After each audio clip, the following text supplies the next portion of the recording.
Okay, thank you, everybody. Now we're going to go into our ski industry panel, and then after this, we'll be having our 15-minute break. But I really wanted to just, first of all, appreciate all the panelists who are here with us today. We have Geraldine Link with the National Skiers Association, Betsy Siszell with Sun Valley Ski Resort, and then we have Martha Howe with Ski Utah, Tom Bradley with Boyne Resorts. He's the Vice President of Sustainability. And we have Chris Steinkamp from Snowsports Industries of America. So I was really drawn to this discussion. I worked in the ski industry for 10 years as a ski patroller at Alta and lived the dream, they say. It was a pretty awesome way of living my life and enjoyed it a great deal. And then I had a young daughter, and really motivated me to want to do more on the environment and find ways to have solutions that we can address the climate issues and the challenges that we're facing. So for me, it's really personal to be here and have such a great group of people join in this conversation. So I really appreciate all of you for being here today. And so I kind of wanted to start out with asking everyone to just briefly introduce themselves. And we'll just start with that, just a real quick introduction, and then we'll go into some questions. Is this working? Yes. Awesome. Good morning, everyone. I'm so excited to be here. My name is Geraldine Link, and I'm with the National Ski Areas Association. We're based in Lakewood, Colorado. But I come to Utah every year to go skiing. I just want you to know that. So I have been with NSAA. I'm approaching 3 decades now and been working on climate the entire time I've been with NSAA. So I have just always had profound respect for Citizens Climate Lobby and the work of being bipartisan, respectful in the center. And that's really how NSAA models our approach to climate. So just wanted to acknowledge and thank Bill. I've known Bill a long time, and we've been working together on this topic. And I just want to say, too, how thrilled I am about this amazing panel. So thank you for bringing us all together here. And I will probably talk more later, but I'm just going to cut it off there for the intro.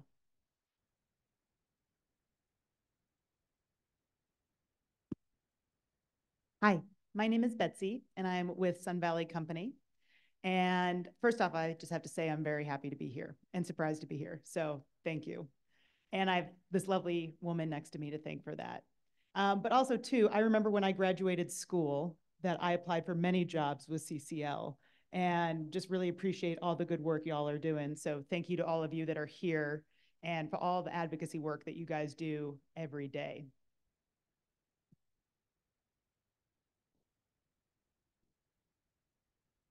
There we go. Hey, Martha Howe. I work for Ski Utah. I'm content and sustainability manager. Sustainability is a new part of my role.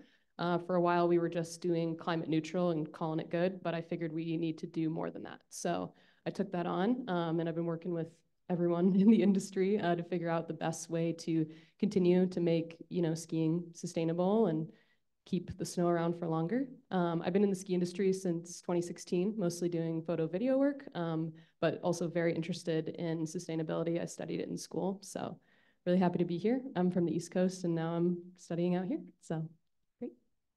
Awesome, I agree. It's awesome to be here and see everybody. Yeah, Vice President of Sustainability for Boyne Resorts. Who don't know Boyne Resorts, locally here, we're Brighton Ski Resort in Big Sky, Montana, but 10 ski resorts from Maine to British Columbia and a bunch of golf courses.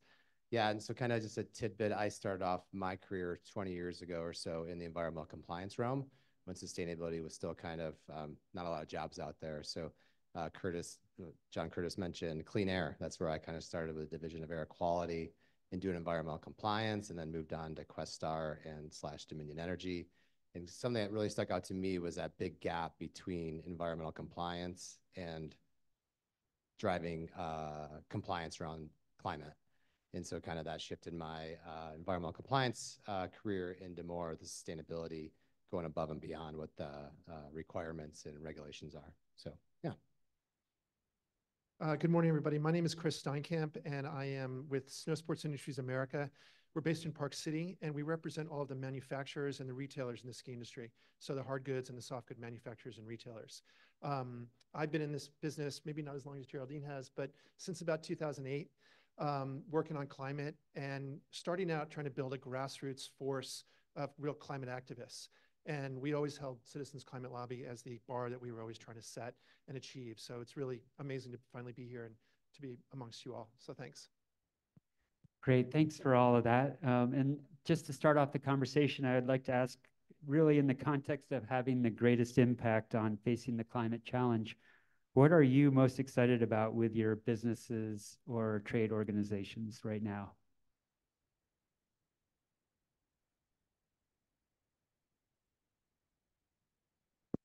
I'm going first, I guess. Okay.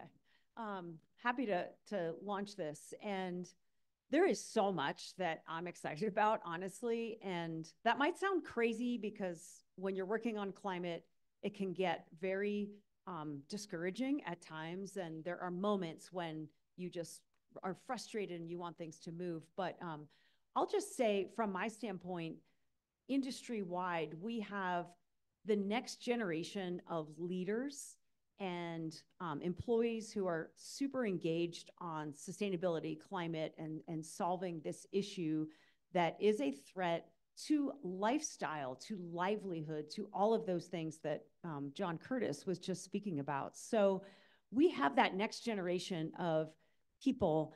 And I would say at this moment in time, we also have bipartisan support for solving climate change. And it wasn't always that way. And so that is something that I'm just super excited about. And just recently in SAA, we brought 45 people to Washington last fall to talk about climate with members of Congress. We did about 80 meetings on the Hill, and everyone is just sharing their story. And I think that's the thing that we need to do as people, you know, like see the humanity in others. Don't try to force the subject, but share your story about why climate matters to you and why you are so committed to solving it. And so we just had great meetings, and we were thrilled with the passage of the IRA. Obviously, that was huge. And just one other little tidbit I'll share is that just last month, the National Ski Areas Association and all of our members were honored with an MVP award, Most Valuable Partner, by Series in Washington during a big climate advocacy event called LEAD. And so it feels good, and we need that credit. We need that that good feeling to continue, because this is hard work. So that's my kind of nutshell summary there.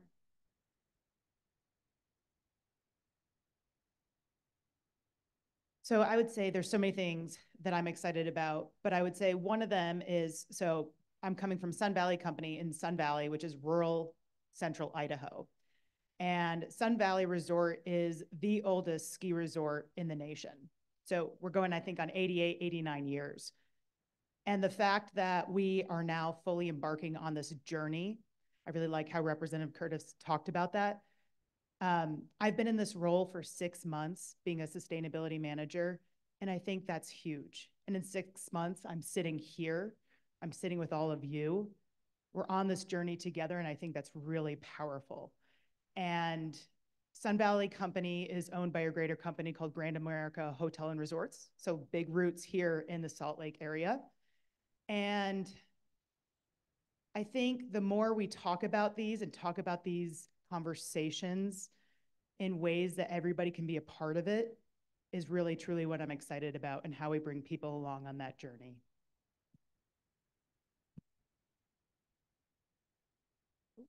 There we go.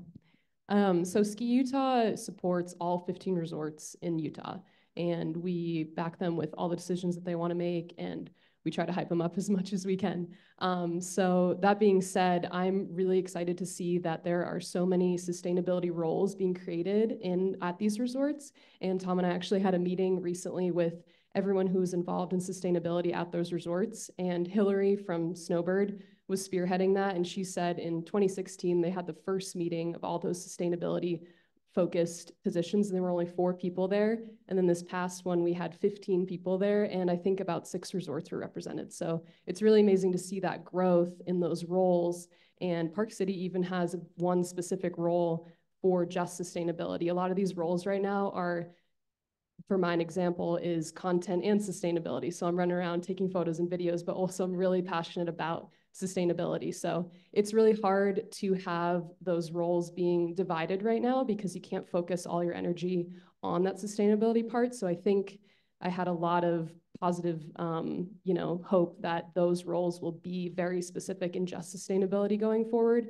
And I think it's only going to grow from there. So that's what I'm most excited about, is to see all those roles being created and more people being involved in all those decisions and making new ideas and getting green snowcats and everything like that. Yeah, similar note to everybody, Boyne Resorts has a net zero carbon emissions by 2030 goal. So I love that stuff. I'm an engineer. I can sit in my office all day and figure out how to decarb a building.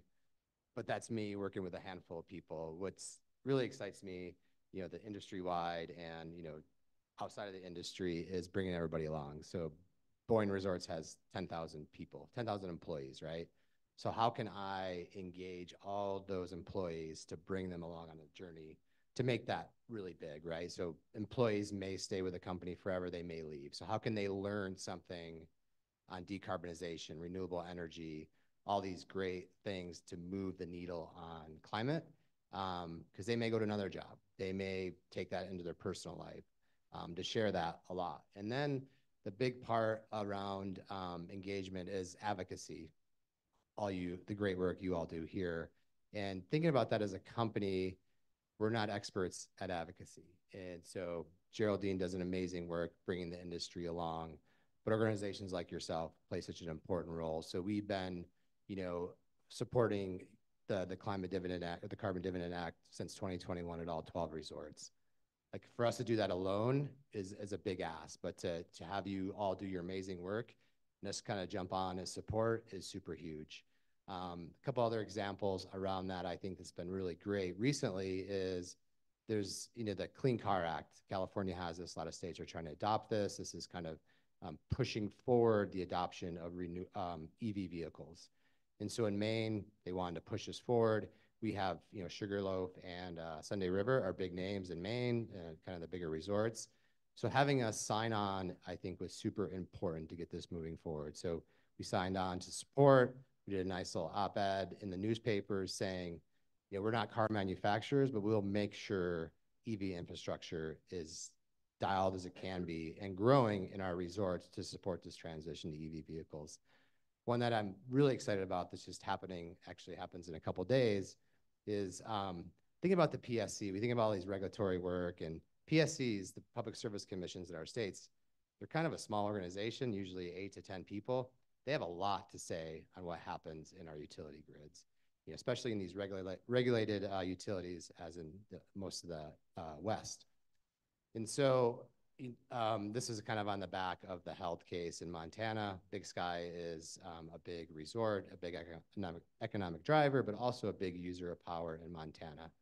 So we were approached a couple of weeks ago with a grassroots kind of organization. They wanted to push the PSC to include the cost of carbon in their decision-making on moving forward with bringing new facilities, energy-producing facilities into that state. And that was a long and hard, a big company, you're kind of putting your name out there. That was a big process to think through, should we sign on to this? What does this mean? And we, it's aligned. We're fully aligned with that. So we signed on, and this is playing out pretty quickly in a positive manner, kind of backing up to the Clean Cars Act. Like, it did pass, right? It did pass, but thinking through that started the conversation. That's so important to start that conversation. The state legislator recognized why they didn't want it to pass, and now we can step back and think about, like, how can we have that discussion better? How can we move these things forward with these concerns? These concerns are important to think about.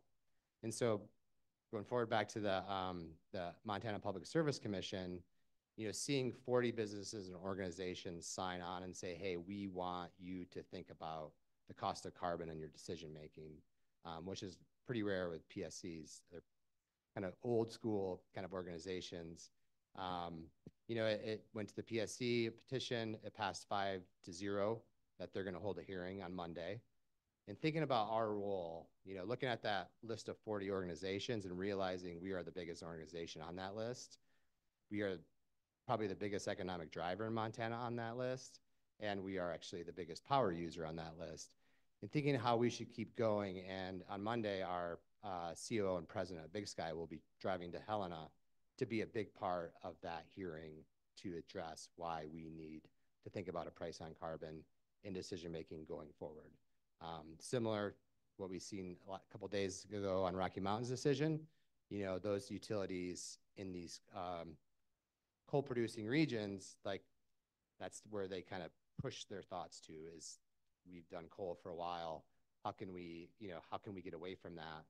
But starting to think about putting these different criteria on the price of carbon being a big one, how can that start shifting decision-making for approval process? So Ben, I guess to wrap that all up, it's just been really, you know, to have everybody work together, making a voice that's way bigger than one company or one person is so critical in these movements. So yeah, that's kind of what really excites me with my engineering brain, shifting from my career into like sitting down and just cranking through numbers to let's bring people along. That's really what makes a difference. So.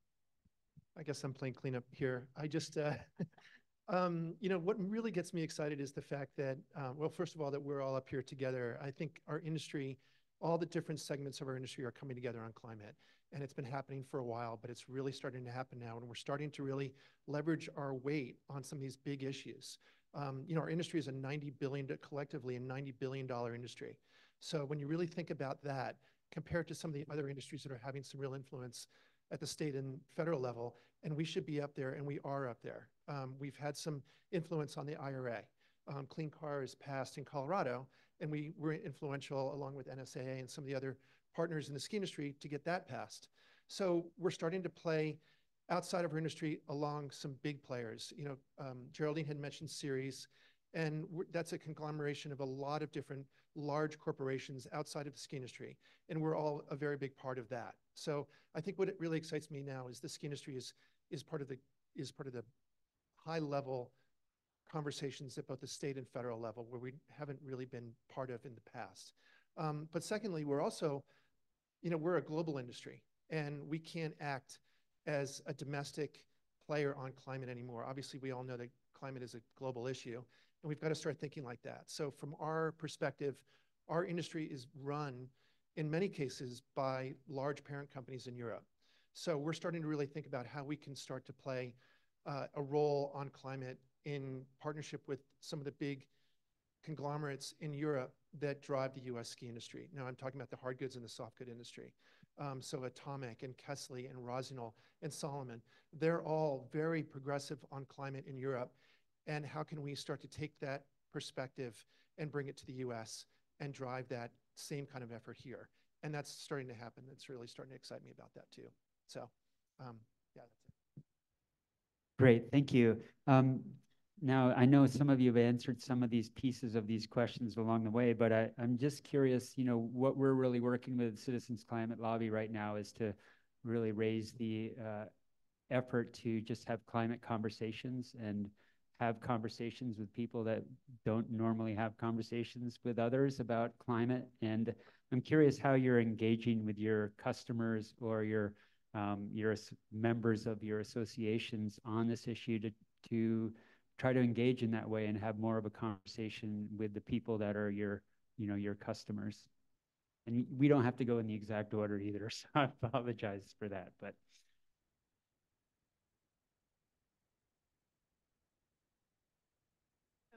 I think I'm going to actually start the conversation about talking about the employees first, just because I think that's a really important piece.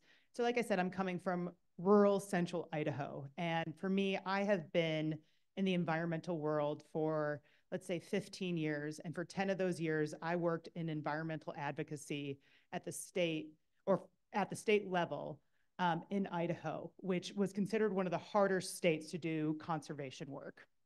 And now in this role that I'm in now, I have the opportunity to talk with 2,000 employees on a daily, weekly, monthly, yearly basis about issues like this. And for me, somebody who lives and breathes in this world, I sometimes forget that sometimes people might not have been brought along in this conversation at all. And it's a big opportunity to educate people and to talk to people about these issues and how they impact them. And if we're talking about a $90 billion industry, that's their jobs, that's their livelihoods. And so how does this issue impact all these employees? And I just think that's a really powerful piece. And I think a piece that I also don't think I realized that so many people haven't been brought along in this conversation. And so that's another piece that I really respect, is like, how do you start these conversations? I think in general, the guests that are coming to Sun Valley Resort, they are coming from all over the world.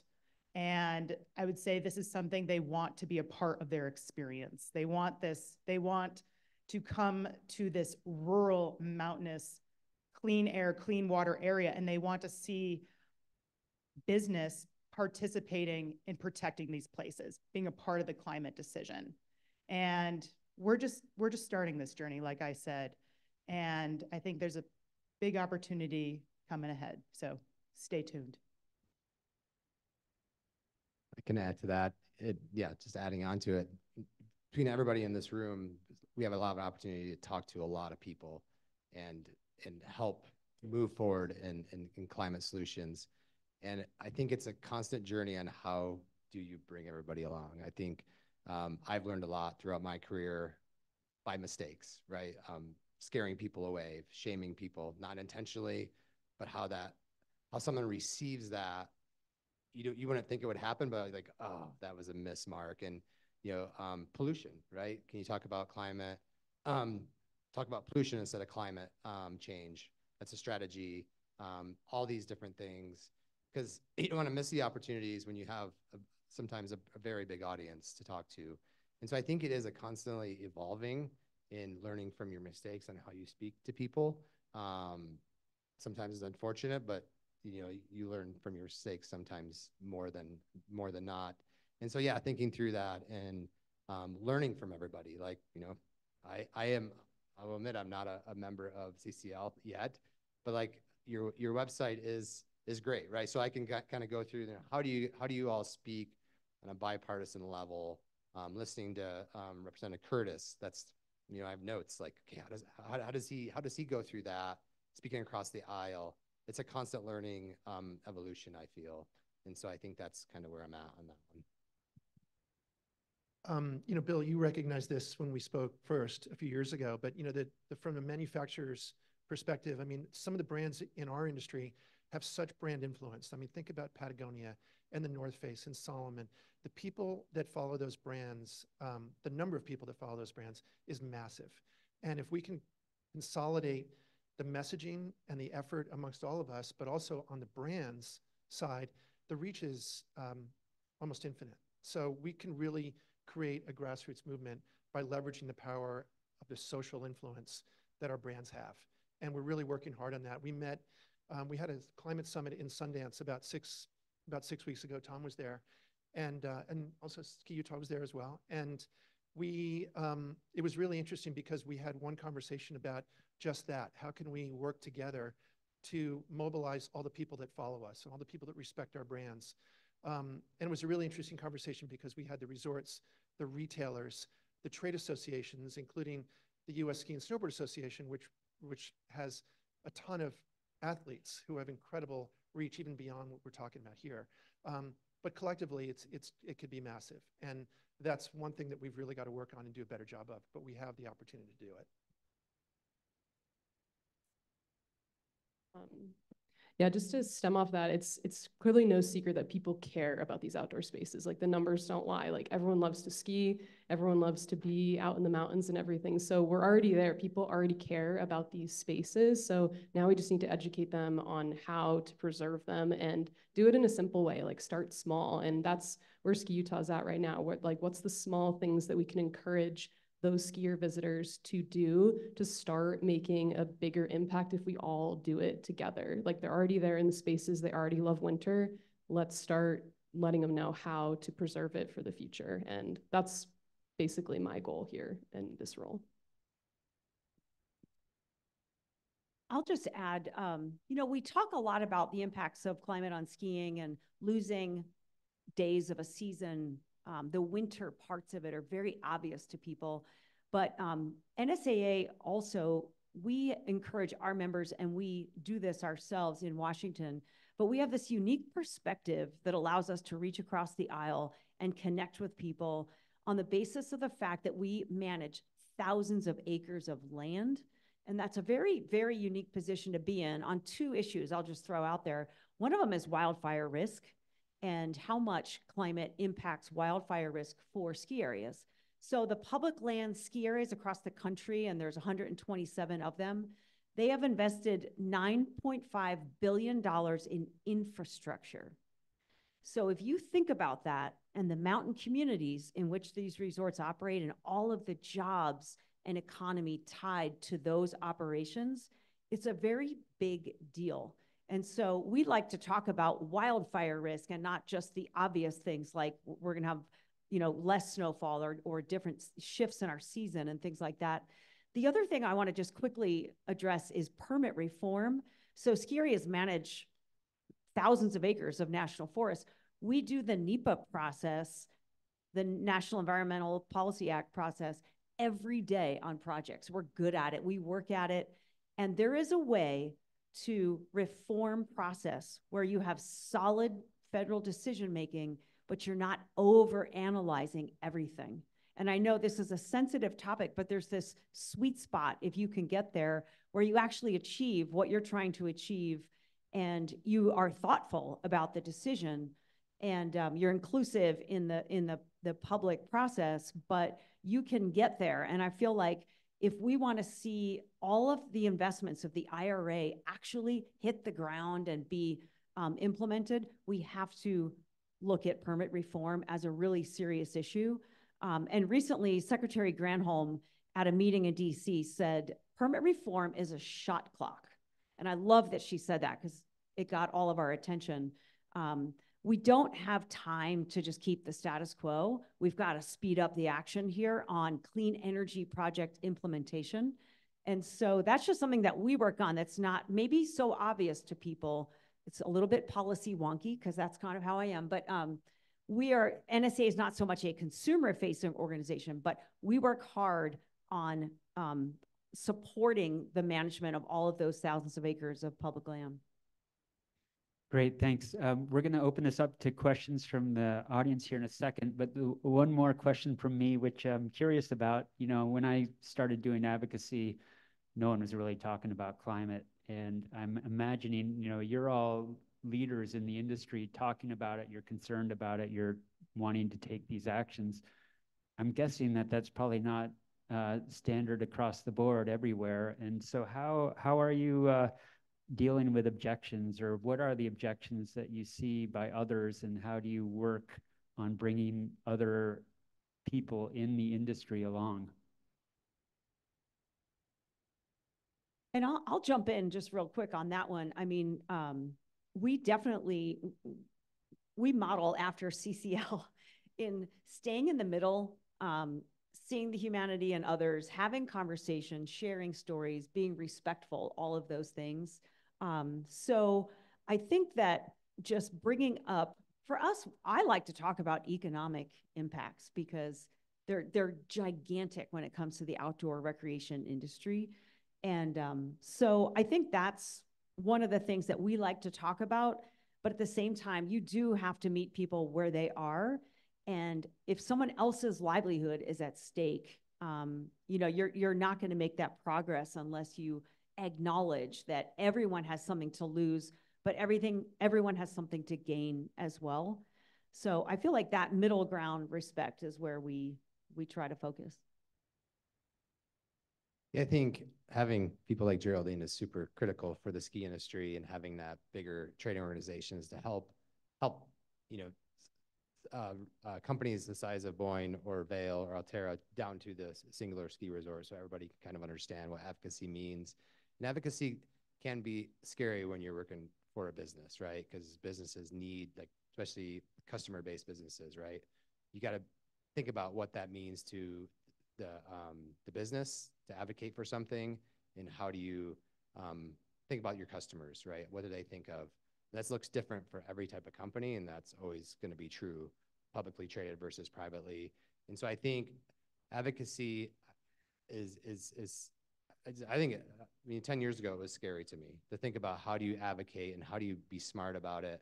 You know, these bills are massive, right? So they always have different things in them besides what you're really focused on.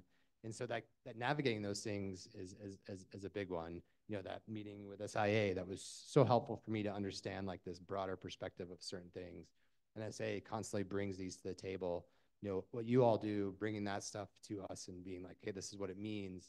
I think that educational gap is a big one on how you speak about it. So you're speaking very truthfully, because you don't want to speak non-truthfully, because you may lose people pretty quickly for the next thing. So making sure you're building on it, not going backwards, I think is something I always think about, and I know a lot of people also do.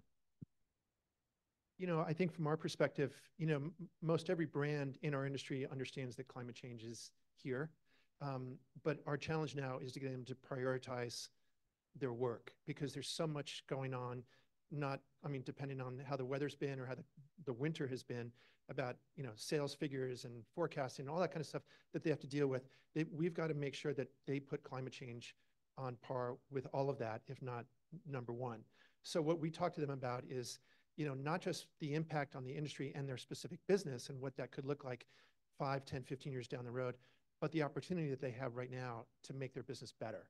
So for example, connecting with their consumers, because young consumers really care about this issue.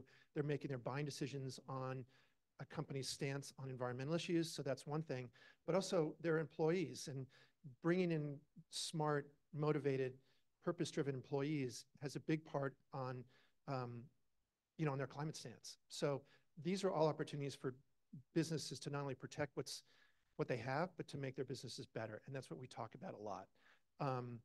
So that's one thing that we kind of frame that in. But the other thing too is that we, you know, a lot of our brands in our industry are kind of confused on what they should do. Our industry is made up of a lot of small and medium-sized companies. So they just don't have the capacity or the finances to really tackle climate in the way that they think they do. And so a lot of them think that they've got to hire consultants to do like life cycle assessments and carbon measurements and all this kind of stuff that's going to cost hundreds of thousands of dollars. But what we tell them that there are a number of high impact, low cost things that they can be doing right now that can make a big impact on climate, and advocacy is the number one thing that they should be doing, because it honestly doesn't cost anything for them to do, and it has probably the greatest return on their investment. Yeah, similarly, Ski Utah itself is very small. There's only 10 of us, one office, 3 cars. Like, so that's easy to manage when it comes to the sustainability side, to do our part. But we have our hands, like I said, in 15 different resorts, and those are big things going on. And they're doing their best to get these sustainability initiatives going. And so what we can do is like advocacy, like you said, is just share the word about what they're doing and encourage people to volunteer to plant trees at Alta and things like that. So that's where we come in, is we just start to talk about this stuff and make it more normal, that's part of the ski industry itself. That's part of your ski experience, is to protect it. And the more we talk about it, the more people are going to see how that's part of their vacation, part of protecting the places that they love to recreate in. I think this question, I go a million different ways with it, but one of them is, I think about a most recent example where Sun Valley Company is looking at purchasing its first snowmobile, electric snowmobile, and all the people that need to be a part of that conversation. And it's way more people than you would ever think need to be a part of that conversation, right? And then there's however many opinions that come into that conversation. And then there's also like the facts of what this one product can do. And then there's all like, okay, what does this product say about what you're doing? And you know, all the things. And I just think about how accidentally yesterday, before I drove down here, I walked into another conversation where we're talking about Sun Valley Resort is a 4 Seasons resort. We're talking about a mower. And can we go electric with this mower? And this conversation is taking a long time, but we're doing it, right? But how, like, when you are an 88, 89-year-old business and you're used to doing things a certain way, how do you come in and open up these conversations and think about it differently? Or how do you talk about it differently? And when you talk about it from economics, or you talk about it about clean energy, or you talk about it by air. And so I just think that's, I go to those just like real life on the ground. And then I think about the relationships you need to build, from the people in that room who are arguing about an electric mower, yes or no. And then you think about the people in the room, how we should have more people in this room listen to Representative Curtis about some of these things. And some, like, Sun Valley is a family-owned company. How do we get some of those people in this room, you know? And then how do we talk about some of the advocacy pieces? And I think Tom brings up a really good point about, if you're advocating, it's amazing, right? But it's tricky. And their business is so many different layers. So I think that's a big question, and I go a million different ways with it. Great. Well, is there anyone who has any questions out there? Hang on for the mic, please. Thank you, Mark. Hi, I'm Mary from Park City, and my mind's going crazy right now. I know the ski areas are doing so much work, so much that I'm involved with a green business program out of Park City, and Park City Mountain Resort, Vail, just won the Green Business of the Year award in January. And Tom is humble. He didn't mention that he was a sustainability manager for Park City Mountain Resort for a long time. I worked with him closely. So we definitely celebrate their successes. But kind of the elephant in the room is, and I would love to hear from Geraldine and Tom, you know, directly, when someone comes to you and says, wow, you know, you are doing things to combat this, but you know, I work for Recycle Utah. We're a big drop-off, and we get hundreds of old skis every year. You know, people are replacing their skis constantly. I have one friend who has like 30 pairs of skis in his garage. And, you know, there's a lot of money in these towns. And every year they get their new skis. Well, they can't be recycled. I remember calling Europe 10 years ago saying, what are you guys doing? You're so much ahead of us. They still weren't able to recycle them. Then we have the ski boots, you know, with all the resins and metals and everything, they're not recyclable. So in connection with the ski industry, we have the waste. Then we have the new Epic passes and Icon passes that bring people from all over the world, the air travel. Then we have the water use and energy use to make the snow and energy getting people up the hill. You know, so we know there's a big impact on the environment. So being devil's advocate here, but knowing that you guys are, you know, doing amazing things, what do you say when the devil's advocate comes to you and says, you're hypocritical? So I'd love to hear Geraldine and Tom's response, knowing the impact on climate. You know, and one thing is these passes, bringing people from all over the world, the carbon footprint from that. How do you respond? So I'll just jump in on a few things, and I know there's probably a lot of people who want to answer that as well. But I would say, and I'll just start with snowmaking, because we did a climate smart snowmaking study last year. It was the first one the ski industry's ever did. It took about a year off my life to get that snowmaking study done. But what it showed too is that ski areas, the ski industry is impacted by climate a lot more than we impact climate. It's not even close, you know, that kind of relationship. So we are very good stewards of resources. And I would say that water use, 80% of the water that we use for snowmaking returns to the watershed. It's largely non-consumptive use, which is really important. And then also on energy use, a lot of skiers, those represented here, are part of the climate challenge of NSAA. And they all are working to reduce their carbon footprint. And green energy, you know, there's a huge shift in terms of how green our energy is. And a lot of that is the work that resorts are doing with utilities, et cetera. But on average, the energy use is about 14% of a ski area's energy use is snowmaking. So there's a lot of facts out there that you have to put out into the public domain to offset myths and other narratives that are out there. And one thing I just want to say on the transportation realm is that The answer is not to not go skiing, right? The answer is to green the transportation system. That has to be the solution. So individual people shouldn't be shamed for their activities. Millions of people get outside to ski. 30% of our customers are under the age of 18. This is a huge outlet for kids that really need it to get outside, especially in winter, be active. So I refuse to, come away and say, I guess we shouldn't go skiing anymore. The answer is to those more systemic, higher level changes that can happen through advocacy. And we are working really hard on advocacy. So I'll pass it to others too, who probably have opinions. That's a good question, Mary. I think businesses, it's hard, but a relatively easier time dealing with what carbon emissions they can control. So if you think about scope 1, scope 2, 3 emissions, Chris kind of brought up supply chain. So getting in that scope 3 emissions is a challenge. You kind of limited control, but how can you make a big difference? Geraldine mentioned advocacy. That's where that is really important.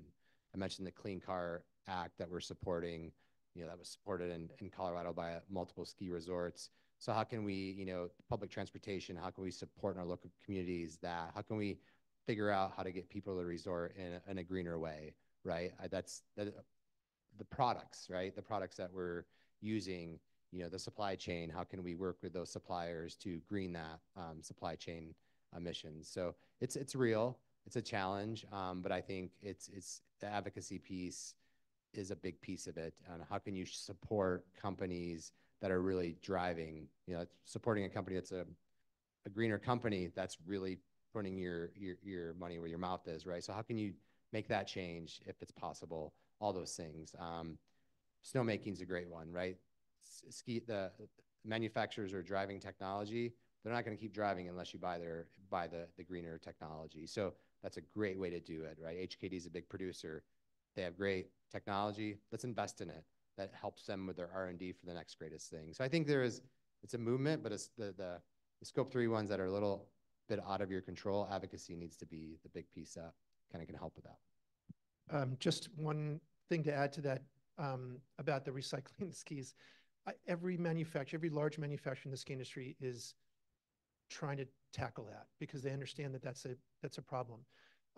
So I think 5 or 10 years from now, you're going to see the ability to recycle skis and snowboards be kind of commonplace.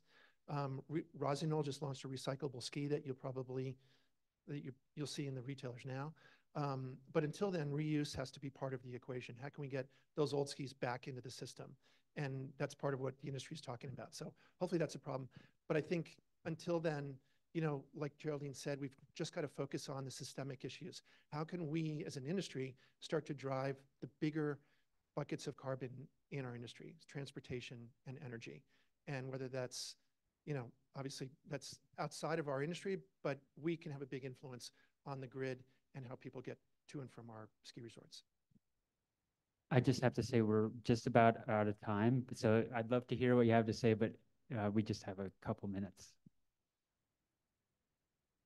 Okay, I just wanted to say that it's pretty, just overarching, it's pretty funny how as soon as you decide to be on the sustainability side of things, people start to really pay attention to what you're doing all the time. It literally happened to me yesterday. My coworker was trying to get date suggestions for her evening, and I suggested to go on a nice sunset drive, and she's like, how could you recommend going on a sunset drive when you're a sustainability manager? And so in one way, it's a good thing because people will pay attention to those details. Once you bring up sustainability, they really look at everything that you're doing. And Hillary at Snowbird actually brought that up in our meeting, that some people were, messaging Snowbird and saying that okay, but you have composting, but you're still doing this wrong and this, this, and this. And she really didn't know how to respond. And I suggested to her that, you take all of that advice into consideration, but really direct people toward what you're already doing and just reassuring that we're doing our best. And we're learning every single day. There's new stuff that comes up every single day. And so no one's perfect. It's honestly impossible not to be a hypocrite when you're in this space. And I think it's hard for us to remember that sometimes because we do, especially with social media, we do just get bashed a lot of times for things we're not doing, but we have to remember what we're already doing. Do you want to thank you. Would you like one quick minute or you don't have to, no pressure? Okay. Well, thank you so much for being a part of this panel. It's been great to hear, and it's great to be a part of the ski industry with all of you. And thank you for your time.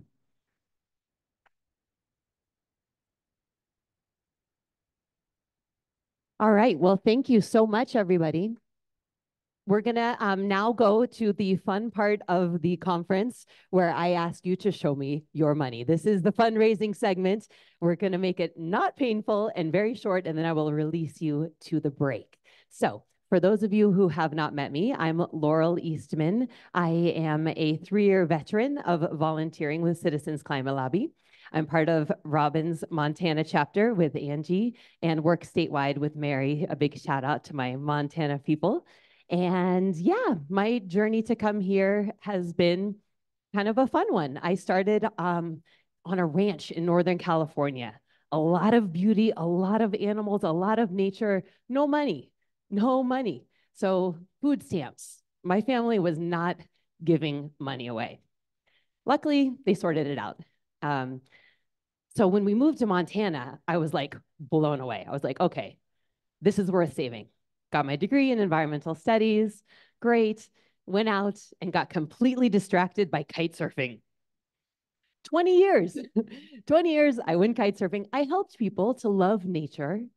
I showed them the ocean. I had them had fun, but I didn't really work on climate. Like on my Lycras, it says like, keep the ocean clean. Like, that's nice. You know, by the way, Mary, I have an idea for those skis, art projects. Revelstoke, Leaning Tower of Skiza. We'll come back to that. It's a real thing. My friends are working on it. So, you know, doing little things.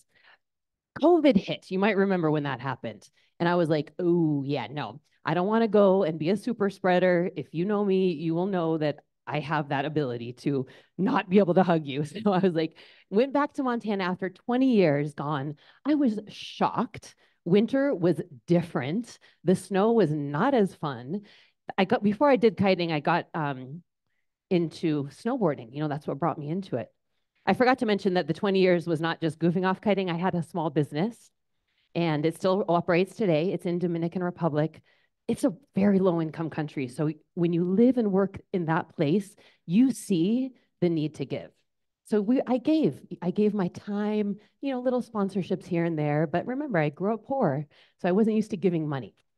So fast forward, I realized, wait, I have the ability to give money. And so when CCL asked, do you want to become a monthly volunteer? I thought, you know what? Actually, I do. It's a great organization. So many fun things that we do. Train volunteers, put on conferences, go to Congress to work with folks like Congressman Curtis to move people along that journey of the climate continuum. So if you are in the place, if you already know you're in the place to give, you have excess money, you paid your bills, funded your retirement, I highly recommend you consider giving to Citizens Climate Lobby and maybe take a moment of reflection. Maybe you're like me, you didn't realize like, oh, I could also give my time. I mean, thank you for giving your time. You've all given so much. If you want to make a large donation of 1,000 or become a climate guardian of 10,000, come talk to me. I'll be right here. And I'm here all week. We're also fundraising with a silent auction out there. So go out and bid up auction items and we'll see you back after the break in 15 minutes. Thank you. Thank you all. I appreciate each and every one of you. Thank you.